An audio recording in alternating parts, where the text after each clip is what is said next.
चलो बायोलॉजी में lesson number कौन 12 कौन पढ़े थे 12 पढ़ रहे थे ना क्लास 12।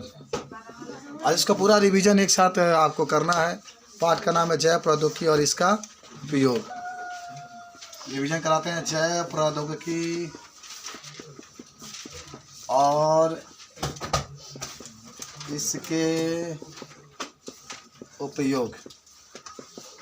आधा घंटा में खूब ज़बरदस्त इसको रिवीजन करेंगे हम लोग जल्दी जल्दी।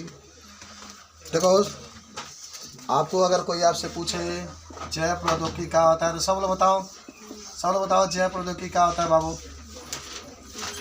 जैव प्रौद्योगिकी वह एक तकनीक होता है जिसका प्रयोग करके हम लोग विभिन्न प्रकार के अनेक वस्तुओं का हम लोग निर्माण कर सकते हैं। जैव प्रौद्योगिकी का उपयोग बताओ। स्कूल 10 बजे से चलता है, इसी समय से गाड़ी आ गया। सोचो जरा, ये गाड़ी लेकर के 10 बजे घुमाएगा बच्चों को, क्या पढ़ेंगे सब। तो दिमाग सोचना चाहिए, लगाना चाहिए। इसीलिए बच्चे जो होते हैं ना कमज़ोर हो जाते हैं। आइए उसके बाद से आप लोग आएंगे फसल के उत्पादन में।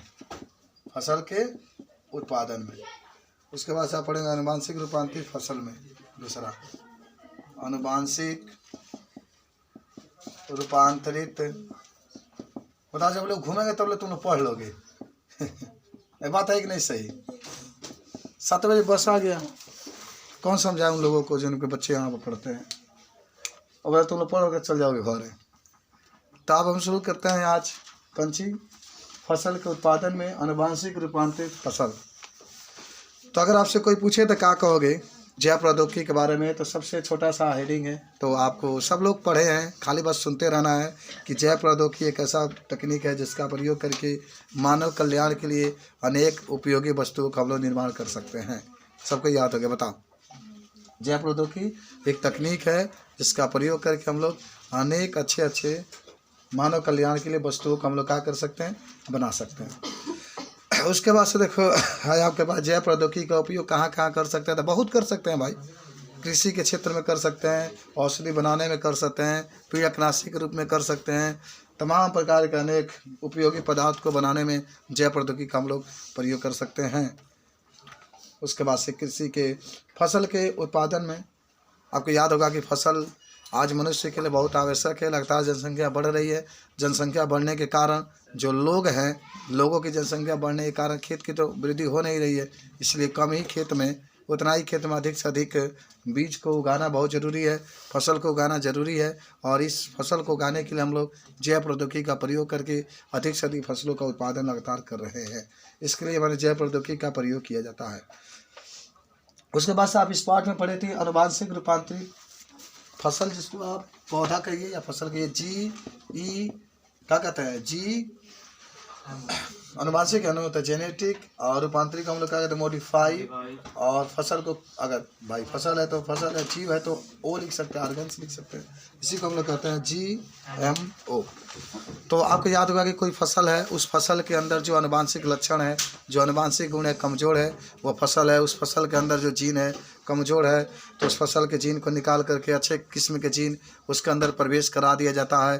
तो फिर उस फसल का गुण बदल जाता है और उससे पौधे से अधिक आपको माने फल का निर्माण होता है। तो उसी को हम लोग कहते हैं आनुवांशिक रूपांतरित फसल। याद मानो, इसको करने के लिए दूसरे जो फसल होते हैं, जो अच्छे किस्म के फसल होते हैं, उसको जीन को निकाल करके जो ख़राब जीन वाले फसल होते हैं उसके अंदर फिट कर दिया जाता है और फिर उस फसल के अंदर अधिक पैदावार के गुण विकसित हो जाता है। ये भी आप बता सकते हैं। अब आइए उसके बाद से आनुवांशिक फसल रूपांतरित फसल में तो आप उदाहरण में बहुत कुछ लिख सकते हैं भाई। एक बार पाठ को रिवीजन किया जा रहा है, ठीक है। BT कपास आप लिख सकते हैं, BT बैगन लिख सकते हैं, BT आलू लिख सकते हैं, BT टमाटर लिख सकते हैं, BT कॉटन लिख सकते हैं। ये सब आपके आनुवांशिक रूपांतरित फसल की बात हो रही है। उसके बाद से जो आनुवांशिक रूपांतरित फसल है, इससे क्या क्या लाभ होती है। आपने NCERT में क्वेश्चन भी कल आपने लिखा था कि जो आनुवांशिक रूपांतरित फसल होता है इससे क्या क्या लाभ होता है। बताओ, आनुवांशिक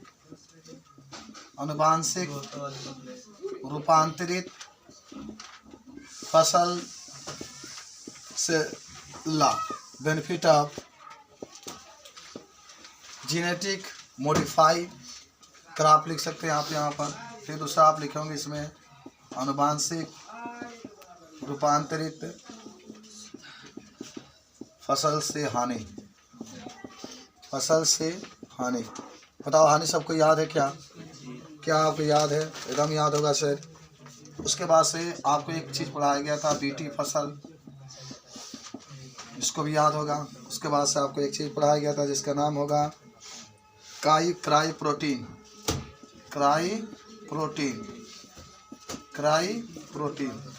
उसके बाद से जो पांचवा होता है उसको आप पढ़े थे सुनहरा धान, जिसको एक और नाम से हम लोग जानते होंगे, उसका नाम होगा गोल्डन राइस। क्या नाम होता है? Golden rice. पहले 5 बातों को जानेंगे, तब इसके आगे 5 बातों को और जानेंगे। सब बच्चा लोग को याद होगा कि अनुवांशिक रूपांतरित, पहले फसल क्या होता है? अनुवांशिक रूपांतरित का मतलब होता है कि अनुवांशिक जो गुण है उसको चेंज कर देना। तो आपने कहा कि मान लो कोई धान का पौधा है, वो धान के पौधा की पैदावार कम होती है, आप चाहते हैं कि उसके जीन को बदल दें, अच्छे किस्म के जीन को उसके अंदर डाल दें, तो वो उसके जीन बदल जाएगा, उसका क्वालिटी बदल जाएगी। उसी को हम लोग कहते हैं आनुवांशिक रूपांतरित फसल। अब जो बात आपकी हो रही है बाबू, आनुवांशिक रूपांतरित फसल के क्या क्या लाभ होते हैं, तो आपको याद होगा आनुवांशिक रूपांतरित फसल जल्दी से तैयार हो जाते हैं। दूसरा, कम खर्च लगता है। तीसरा, कम पानी की आवश्यकता होती है। चौथा, खाद की आवश्यकता नहीं होती है। पांचवा, इसके ऊपर कीड़े मकोड़े अटैक नहीं करते हैं। कीड़े मकोड़े जब अटैक करते हैं तो ये फसल सुरक्षित रहता है, उस पर कोई प्रभाव नहीं पड़ता। तो समझते रहना, सुनते रहना सब लोग। उसके बाद से आनुवांशिक रूपांतरित फसल की हानि क्या क्या होती है? तो आनुवांशिक रूपांतरित फसल की हानि भी बहुत होती है। पहला आप इसमें कह सकते हैं कि जो आनुवांशिक रूपांतरित जो फसल होते हैं वह माने आनुवांशिक रूपांतरित फसल में इसमें कह सकते हैं अधिक खर्च भी लगते हैं, और एक बार अगर बीज का आप इसका इस्तेमाल कर दिए तो दोबारा उस बीज का प्रयोग करके फिर नए फसल का आप निर्माण नहीं कर सकते हैं। तीसरा कह सकते हैं कि इसमें खर्चा भी अधिक लगता है। चौथा कह सकते हैं कि इसको तैयार होने में भी अधिक समय लगता है। और आपको याद होगा कि एक बार अगर इसको यूज कर दिए तो धीरे धीरे जो कीड़े मकोड़े होते हैं इसके ऊपर अटैक करना शुरू कर देते हैं। पहली बार में कम अटैक करते हैं लेकिन बाद में अटैक करना शुरू कर देते हैं। तो ये सब आनुवांशिक रूपांतरित फसल का नुकसान होता है, माने हानि होता है। उसके बाद से आप पढ़े थे बीटी फसल। आपको याद होगा कि ऐसे फसल जिसके अंदर माने जो बीटी जीवाणु है तो उसको प्रवेश करा दिया जाता है, तो उसके अंदर रोगों से लड़ने की और सूक्ष्म जीवों से लड़ने की ताकत बहुत अधिक आ जाती है। तो उसी को हम लोग कहते हैं बीटी फसल। माने एकदम याद रखेंगे, कोई भी ऐसा फसल हो, चाहे धान का फसल हो, चाहे मान लीजिए कपास का फसल हो, चाहे बैगन का फसल हो, टमाटर का फसल हो, उसके अंदर जब बीटी एक जीवाणु है जिसका पूरा नाम होता है बैसिलस thuringiensis, जब उसको उसके अंदर प्रवेश करा देते हैं तो उसके अंदर जो होता है, जो रोगों से लड़ने की शक्ति होती है, कीड़े मकोड़ों से लड़ने की शक्ति बढ़ जाती है। उसी को हम लोग कहते हैं बीटी फसल। आज तो बहुत कुछ बीटी फसल में तैयार हो रहे हैं। बीटी बैगन भी आप पढ़े थे, बीटी कपास भी पढ़े थे, बीटी टमाटर भी पढ़े थे, बीटी आलू भी पढ़ते हैं। ये सब आपकी बीटी फसल है। उसके अंदर बैसिलस thuringiensis जो होता है प्रवेश करा देते हैं, फिर वो फसल सुरक्षित रहता है। उसके ऊपर कीड़े मकोड़े जब अटैक करते हैं तो उस फसल का कोई नुकसान नहीं होता है। उसके बाद आप पढ़े थे जिसका नाम था क्राई प्रोटीन। आप सभी को याद होगा कि जब फसल के अंदर बीटी जीवाणु को डाल देते हैं तो बीटी जीवाणु जब उसके अंदर प्रवेश करता है तो एक प्रकार का प्रोटीन का निर्माण होता है, एक प्रोटीन बाहर निकलता है जिसको हम लोग क्राई प्रोटीन कहते हैं।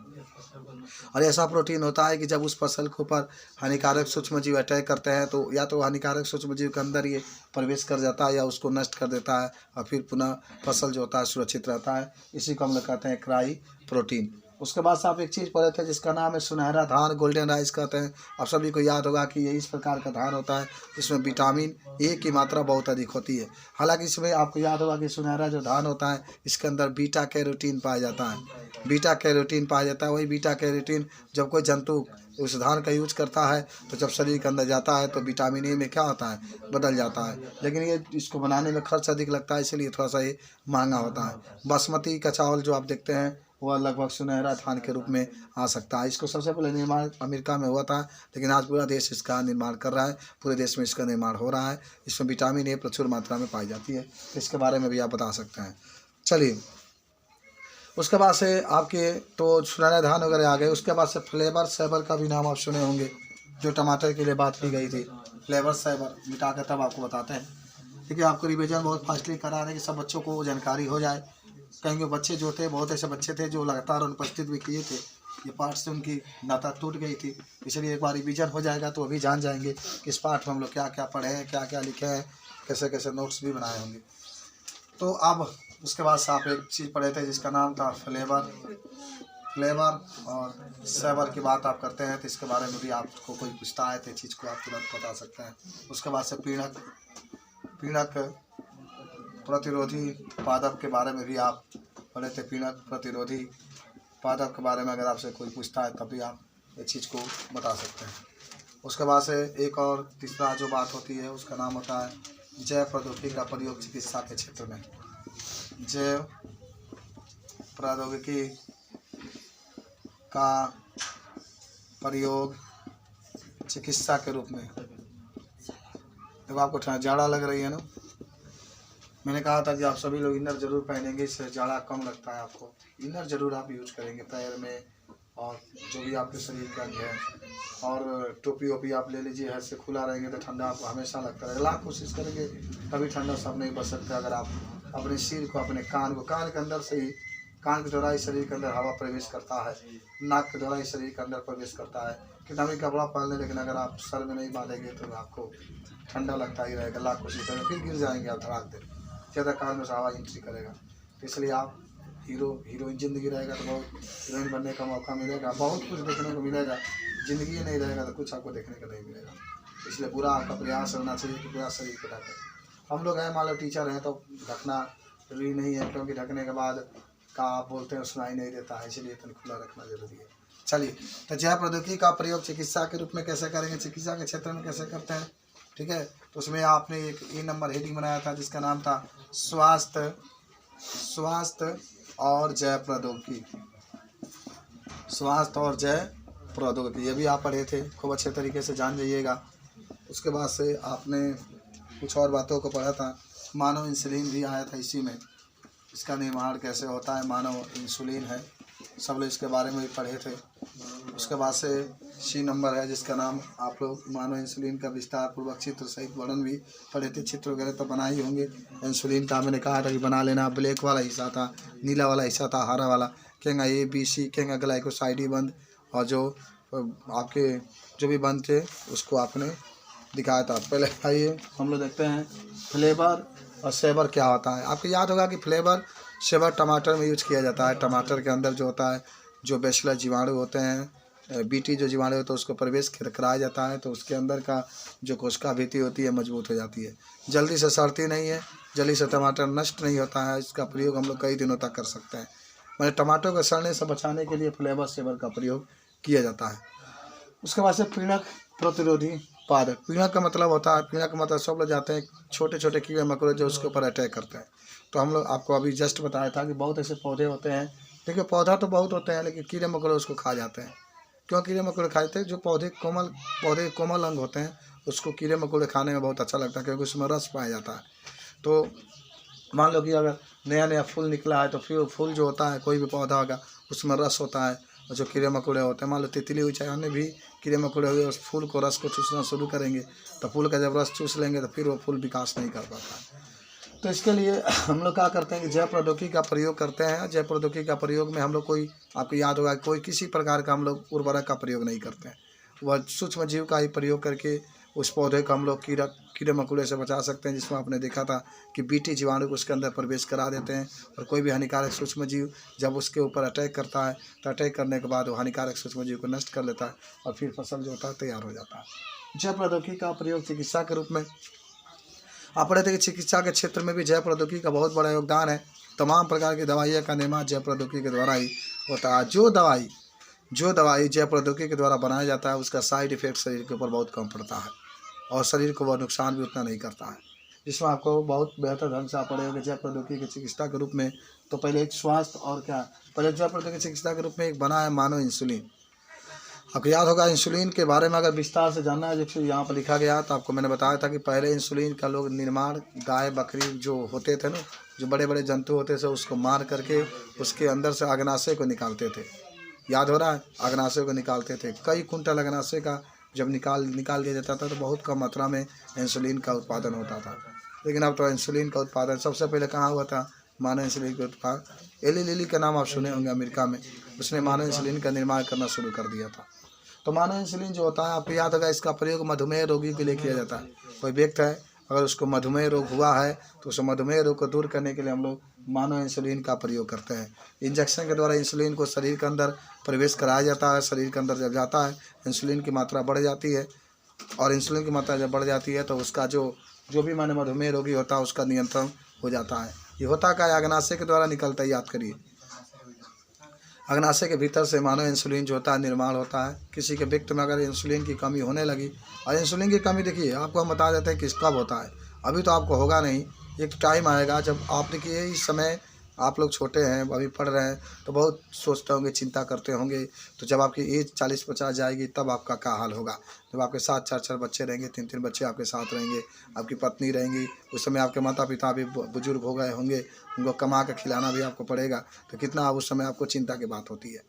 तो जब चिंता में जाएंगे, डिप्रेशन में जाएंगे तो ऑटोमेटिक है कि जो इंसुलिन होगा वो कम स्रावित होगा शरीर में, कम स्रावित होगा शरीर में। भाई ज़िंदगी है तो जीना तो पड़ेगा, चाहे आप जैसे जिए। मैंने आपको बताया बिता कि ज़िंदगी जो होता है जैसे भी जिए, खुशीपूर्वक जिएंगे तो शरीर के जितने भी अंग हैं उसको कार्य करने में कठिनाई नहीं होगी। और अगर दुखपूर्वक जीते, ऐसा महसूस होता है कि आपके अंदर कष्ट है, अपने ज़िंदगी को आप कष्टदायक तरीके से बिता रहे हैं, तो शरीर के अंगों को कार्य करने में भी कष्ट होगा, और तब आपको रोग से कोई नहीं बचा पाएगा। रोग अगर हो गया तो ये ज़िंदगी जो खेलते कूदते ज़िंदगी आप देख रहे हैं, जो ये मौसम, जो ये मिजाज, जो ये देश, जो ये सब कुछ मैच, जितने भी लोग हैं जो आपको अच्छे नज़र आ रहे हैं, जब आपके अंदर बीमारी हो जाएगा तो कोई भी अच्छा नज़र नहीं आता है। ठीक है, तो इस तरीके से आप इस चीज़ को, पूरे चीज़ों को बता सकते हैं मानव इंसुलिन के बारे में। मानव इंसुलिन जो होता है, इंसुलिन का प्रयोग मधुमेह रोगी जो होते हैं उस रोग के उपचार करने के लिए हम लोग इसका प्रयोग करते हैं। स्वास्थ्य और जैव प्रौद्योगिकी, देखो स्वास्थ्य और जैव प्रौद्योगिकी दोनों एक दूसरे की कड़ी है। अच्छे स्वास्थ्य आपको चाहिए तो उसमें जैव प्रौद्योगिकी का बहुत बड़ा योगदान होता है। अच्छे प्रकार की दवाइयाँ जो होती है उसका निर्माण कौन करता है, जैव प्रौद्योगिकी करता है। आपका देख रेख भी जैव प्रौद्योगिकी के द्वारा होता है। कितने आपको याद होगा जो मधुमेह रोगी होते हैं ना, उसके लिए जो मिठाइयाँ बनती है शुगर फ्री बनता है, उसमें भी जैव प्रौद्योगिकी का बहुत बड़ा योगदान होता है। तमाम प्रकार के उसमें ऐसे पदार्थ मिलाए जाते हैं जिससे शरीर को नुकसान नहीं होता, सब जैव प्रौद्योगिकी का देन होता है। तो मानव इंसुलिन के बारे में बता सकते हैं, पहले सुअरों के अग्नाशय से निकाला जाता था, लेकिन अब ऐसा नहीं होता आपको। ठीक है, उसके बाद से आपको सब लोग जानते होंगे कि इसके बाद से छोड़ छाड़ दिए क्या भाई, तुम ही नहीं आई थी क्या, एब्सेंट मारी है क्या इसमें। चलिए उसके बाद से आगे हम लोग बढ़ते हैं। तो एक आपके पास और चीज़ आता है जिसका नाम होता है परजीवी या परजीवी जंतु। परजीवी जंतु, तो उसको लिख लो ना, ऐसे सारा कब तक रखोगी। अरे लिख नहीं लेंगे, आज ही लिख लेना है तुमको, बस इतना जानो। परजीवी जंतु से लाभ क्या होता है, देखिए आपको याद होगा परजीवी। सब लोग अपना कॉपी कंप्लीट कर लो, ठीक है। जब रिवीजन कराया जाएगा तो आपके पास कॉपी रहेगा, तभी तो जानेंगे क्या क्या हमने लिखा है। और जो अपने हाथों से आप लिखे रहेंगे वो तुरंत देखेंगे, तुरंत आपके दिमाग में सेट कर जाएगा। अगर कॉपी पर नहीं लिखेंगे तो हम कॉन्फिडेंस हो जाएंगे बाद में, जब पेपर होगी, जब रिवीजन में कराऊंगा तो कॉन्फिडेंस आप नजर आएंगे। आपके पास कॉपी रहेगा तो देखेंगे, देख करके भी बता सकते हैं उसका आंसर कि हाँ इसका आंसर सर ये होगा। इसलिए कॉपी पर सब लोग इकट्ठा लिख लीजिए टाइम निकाल करके, जैसे भी हो। ठीक है, सारा विषय, केमिस्ट्री भी, फिजिक्स भी, मैथ भी, जितना आप लगाते हैं मैथ का भी आपके पास कॉपी होना चाहिए, क्योंकि जो अपने हाथों से आप लिखे रहेंगे वह खुद आप कैसे लिखे समझ आएंगे। और नहीं लिखे रहेंगे तो फिर सवाल को सोचना पड़ेगा आपको कैसे लगेगा ई वगैरह, और लिखे रहेंगे तुरंत आप देख सकते हैं सर हमने ऐसे लगाया, इसको लगा सकते हैं। इसीलिए कॉपी बनवाया जाता है। अब उसकी आवश्यकता आ चुकी है, अब रिविजन कराया जाएगा जल्दी जल्दी, समझ रहे हैं। कॉपी सब लोग अपने कंप्लीट करो, एब्सेंट वगैरह कम करो तनी, ठीक है। एब्सेंट करोगे तो आपका ही देखो, एब्सेंट किया गया तो कॉपी कंप्लीट नहीं हो पाया। चलिए, परजीवी जंतुओं से लाभ के बारे में भी आपने पढ़ा था कि क्या क्या लाभ होता है। तो उसमें पहला नंबर लिखे थे मानव शरीर क्रिया और विकास के बारे में भी अध्ययन होता है। चलिए ये बता सकते हैं। और रोगों का अध्ययन करने में भी सुविधा होती है, जैविक उत्पाद बनाने में भी, टीका और रासायनिक के बारे में भी आपके होते हैं। उसके बाद से आप एक चीज़ और पढ़े थे जिसका नाम था परजीवी जीवाणु। परजीवी जीवाणु होता है, ठीक है। परजीवी क्या होता है, जीवाणु होता है। उसके बाद से आप एक और चीज़ पढ़े थे जिसका नाम था नैतिक मुद्दे। सब आप लोग लिखे होंगे कॉपी पर, जो भी बच्चे एब्सेंट किए होंगे अपना ये कंप्लीट कर लेना बाबू। इसमें आपका GAAC का पूरा नाम भी आपने पढ़ा था। कोई बताएगा GAAC का पूरा नाम? Genetic engineering approval committee. हाँ देखिए आपके पास कॉपी है, कोई दिक्कत नहीं हो रहा है, होना भी चाहिए, ऐसा बात है आपके पास।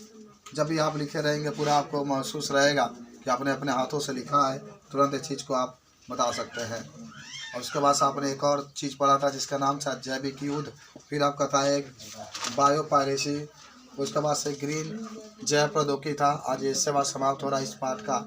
बहुत जल्दी हम लोगों ने पढ़ा, रिवीजन किया, कुछ जानकारी लिया इस पाठ में हम लोगों ने क्या क्या पढ़ा। उसके बाद से प्रश्न उत्तर थे सब आपने पढ़ा। जीन क्लोनिंग के बारे में भी आपने पढ़ा, ठीक है। GMO के बारे में तो आप पढ़ ही चुके हैं। जेनेटिक मॉडिफाई ऑर्गन आपके होते हैं, ठीक है। तो आइए जल्दी से देखते हैं हम लोग परजीवी जंतु के बारे में। परजीवी जंतु सब लोग याद होगा, इसी को हम लोग परजीवी जंतु भी कहते हैं।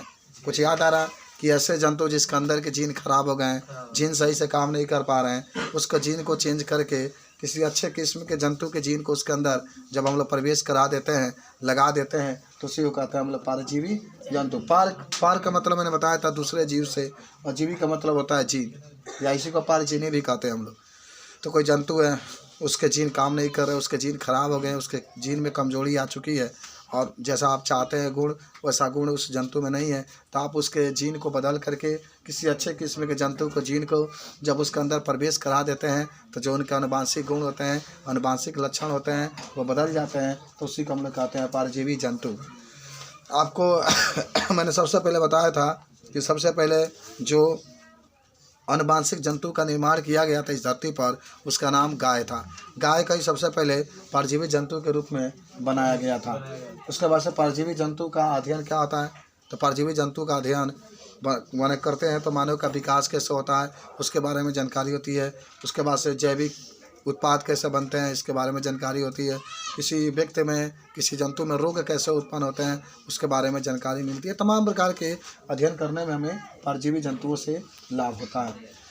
उसके बाद से आपने एक चीज़ और पढ़ा था जिसका नाम था परजीवी जीवाणु। परजीवी जीवाणु आपको याद होगा कि जब कोई जीवाणु है, उस जीवाणु के अंदर दूसरे जीवाणु को जीन को प्रवेश करा दिया जाता है। दूसरे जीव के जीवाणु को उसके अंदर क्या कहता है, प्रवेश, माने जीन ही प्रवेश कराएंगे, तो उसी को हम लोग कहते हैं परजीवी जीवाणु। कोई भी जीवाणु है, उस जीवाणु को हम लोग दूसरे जीवाणु के जीन को उसके अंदर प्रवेश करा देते हैं, तो उनके आनुवांशिक जो गुण होते हैं, उनके जो आनुवांशिक लक्षण होते हैं वो बदल जाते हैं, तो उसी को हम लोग कहते हैं परजीवी जीवाणु। सबको याद हो गया होगा। अच्छा, एक होता है नैतिक मुद्दे। आपको याद होगा नैतिक मुद्दे में क्या कहा गया था आपको, कि आप डायरेक्टली, नैतिक माना होता है जिम्मेदारी। अगर आपके पास कोई भी जंतु है, उसके जीन को बदलना चाहते हैं, कोई भी फसल है उसके जीन को बदलना चाहते हैं, कोई भी माने तरीका है अगर उसको बदलना चाहते हैं, उसका आनुवांशिक लक्षणों को बदलना चाहते हैं, तो डायरेक्टली आप नहीं बदल पाते हैं। सरकार ने एक संस्था की घोषणा की है, एक संस्था का निर्माण किया गया है, जिसमें उस संस्था से आपको अनुमति लेना पड़ेगा। अनुमति लेंगे तभी किसी जीव के उसका आनुवांशिक लक्षण यानी जीन को आप चेंज कर सकते हैं। उस संस्था का नाम है GEAC। जरूर आप याद रखेंगे, आनुवांशिक गुण को बदलना है, आनुवांशिक जीन को बदलना है, उस व्यक्ति को जीन को बदल कर दूसरे जीन को डालना है, डायरेक्टली आप नहीं डाल सकते हैं। इसके लिए एक संस्था का निर्माण किया गया है, इस संस्था के द्वारा ही आप इसका इस्तेमाल कर सकते हैं। इसका नाम है GEAC, जिसका पूरा नाम होता है genetic engineering approval committee. Genetic engineering approval committee.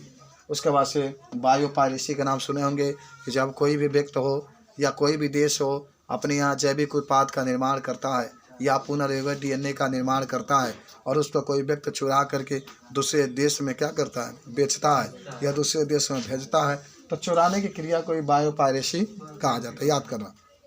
Golden rice है, वो क्या एक प्रकार का जैविक उत्पाद है, जैव प्रौद्योगिकी का प्रयोग करके बनाया गया। अमेरिका ने उसको बनाया, और अमेरिका के कोई व्यक्ति है, चाहे जो भी आदमी है, कोई संस्था है, चुरा करके दूसरे देश में वो बेची। ऑस्ट्रेलिया को बेच दी, पाकिस्तान को बेच दी, भारत को बेच दी। तो वो क्या की, बिना अनुमति लिए हुए सरकार से उसने बेच दी। तो इस क्रिया को हम लोग क्या कहते हैं, बायो पायरेसी कहते हैं। कि जब कोई एक देश है कोई जैविक उत्पाद बनाता है, दूसरा देश उसको चुरा करके इस्तेमाल करता है, तो उसको कहते हैं हम लोग बायो पायरेसी। जैविक युद्ध क्या होता है ना, कि जब जैविक युद्ध का मतलब होता है कि जब कोई जैविक उत्पाद हो उसका इस्तेमाल लोगों के विनाश करने के लिए, लोगों का सत्यानाश करने के लिए, देश को बर्बाद करने के लिए, लोगों को मारने के लिए जब इस्तेमाल किया जाता है कोई भी जैविक उत्पाद हो, तो उसी को कहता है जैविक युद्ध। मैंने खूब अच्छा आपको एग्जांपल बताया था, कोरोना वायरस। ये कोरोना वायरस होता है जैविक युद्ध है। जैविक मतलब न तलवार न धार, तभी होता है लोगों का आर पार। चीन ने इसका इस्तेमाल किया जैविक युद्ध के रूप में, पूरा दुनिया को हिला करके रख दिया, और अभी हिल भी रहा है पूरा दुनिया। इसको कहते हैं जैविक युद्ध। उसके बाद से ग्रीन जैविक प्रौद्योगिकी। ग्रीन का मतलब होता है हरा। और हरा कौन होता है? पेड़ पौधे होते हैं। तो पेड़ पौधों के विकास के लिए, पेड़ पौधों की वृद्धि के लिए, पेड़ पौधों की उन्नति के लिए जिस प्रौद्योगिकी का प्रयोग करते हैं उसी को ग्रीन जैव प्रौद्योगिकी कहते हैं। इसी प्रौद्योगिकी के अंदर टमाटर, बीटी टमाटर का निर्माण किया जाता है, बीटी बैंगन का निर्माण किया जाता है, बीटी धान का निर्माण किया जाता है।